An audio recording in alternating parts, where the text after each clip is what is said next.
প্রতিবার আসলে নির্দিষ্ট কোনো পোশাক নেই, নেই কোনো নির্দিষ্ট ঠিকানা। আমাদের চোখের সামনেই মাঝে মাঝে এমন কিছু দৃশ্য ভেসে ওঠে যা আমাদের অবাক করে দেয়।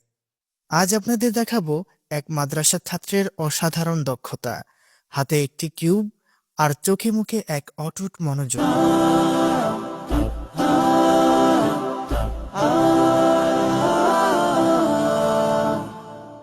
কিউব মেলানো কেবল একটা খেলা নয়, এটি একটি ধৈর্যের পরীক্ষা।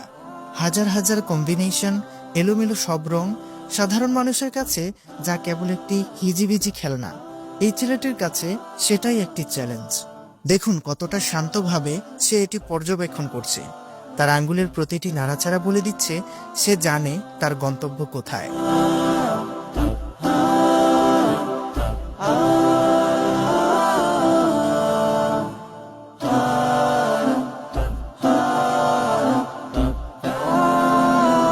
অনেকেই ভাবেন মাদ্রাসার চার দেয়ালের ভেতরে বুঝি শুধুই কিতাব বিদ্যা চর্চা হয়, কিন্তু মেধার বিকাশ যে সব জায়গাতেই সম্ভব, এই দৃশ্যটি তারই প্রমাণ। এই কিউবটি মেলাতে প্রয়োজন অ্যালগোরিদম বুঝার দক্ষতা, প্রয়োজন গাণিতিক বুদ্ধি এবং দ্রুত সিদ্ধান্ত নেওয়ার দক্ষতা।